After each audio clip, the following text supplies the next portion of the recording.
Já dizia o grande sábio Aristóteles, nada está no intelecto sem que primeiro passe pelos sentidos. Nada é conhecido pela nossa inteligência sem que primeiro passe pelos 5 sentidos.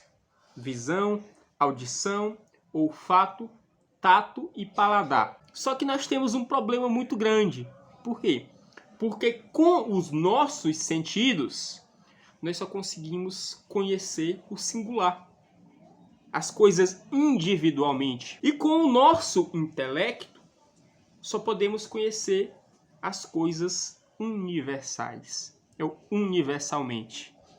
E aí, como é que a gente faz para encaixar essas duas coisas? E a nossa inteligência não pode atuar direto nos dados dos sentidos. Então, aí é que surge a beleza da teoria do conhecimento aristotélica e escolástica, que é a existência dos fantasmas, né? Então, o que são esses tais fantasmas, né? Então, os fantasmas são o coração, o centro, a ponte do conhecimento entre os dados dos sentidos e o conhecimento intelectivo. Ela é o meio de campo do nosso conhecimento, né? Então, é como se fosse um jogo de futebol em que eu tenho uma zaga aqui, né?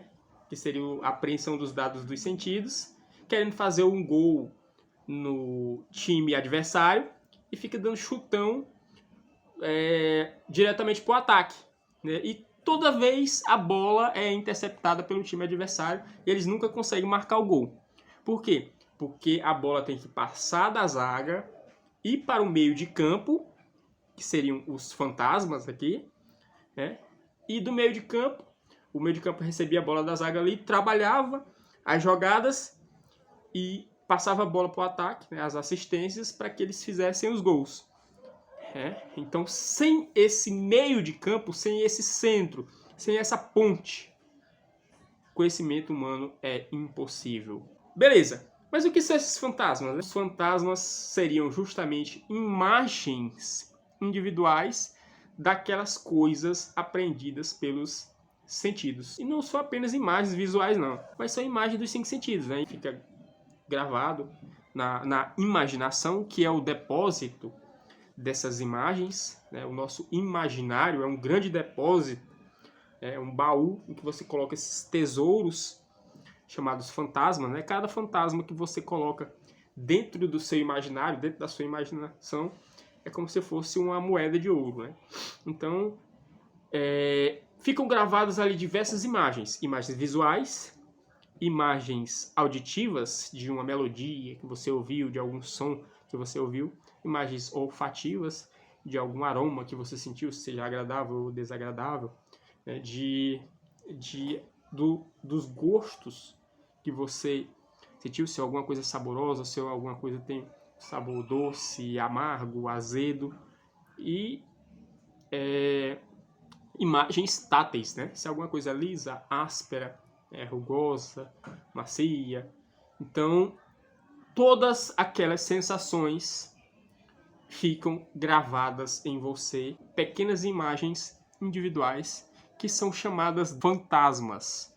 Então, é nessas imagens e não nos dados do sentido que o intelecto vai agir. Então, o intelecto age diretamente nos fantasmas. Para dessas imagens, ele abstrair os universais, né? O conhecimento universal. São Tomás de Aquino explica aqui, ó, página 102. O conhecimento que temos pela razão natural exige 2 condições. Da zaga para o meio de campo, primeiro, ó, os fantasmas recebidos do sentido, e agora do meio de campo para o ataque, e o lume natural inteligível, em virtude do qual abstraímos dos fantasmas as concepções inteligíveis. 2 processos aqui descritos por Santo Tomás. Então é aqui que o negócio fica mais interessante, né?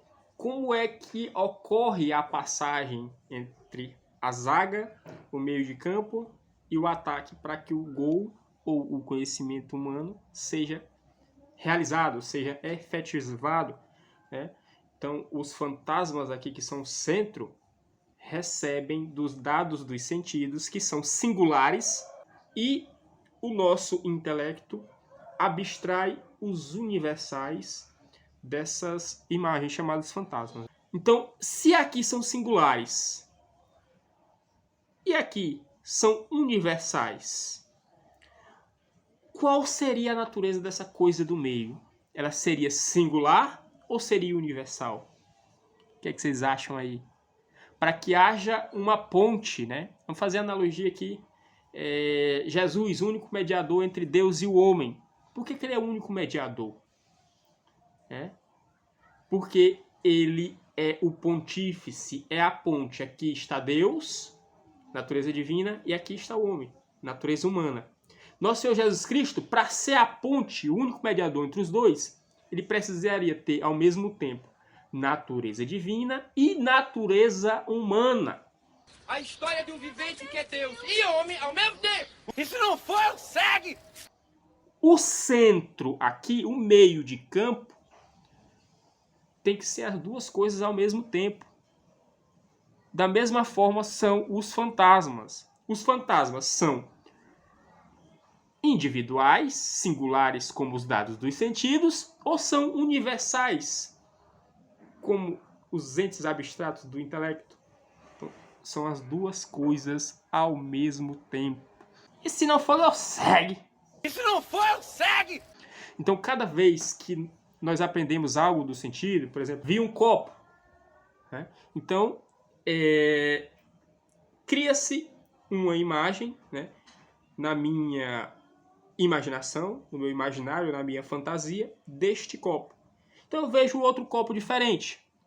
Cria-se a imagem de outro copo, de outro copo, de outro copo. Assim acontece com todos os entes. Uma pedra, um cachorro, um gato. Então vão criando diversas imagens, diversos fantasmas na minha cabeça. Então, se a minha inteligência fosse criar universais de cada copo diferente que eu vejo, né, a minha intelecção seria impossível. Então, o que acontece com essas imagens, esses fantasmas?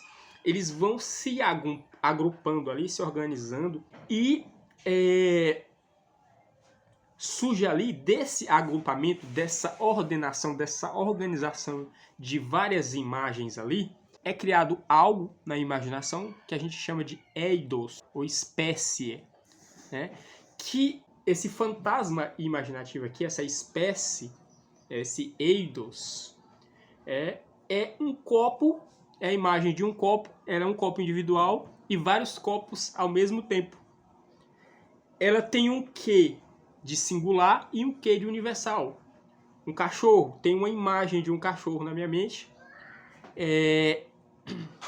que é um cachorro singular e também abarca todos os tipos de cachorro possível ao mesmo tempo. Cachorro grande, cachorro pequeno, cachorro velho, cachorro novo, cachorro filhote, cachorro preto, baio, cachorro amarelo.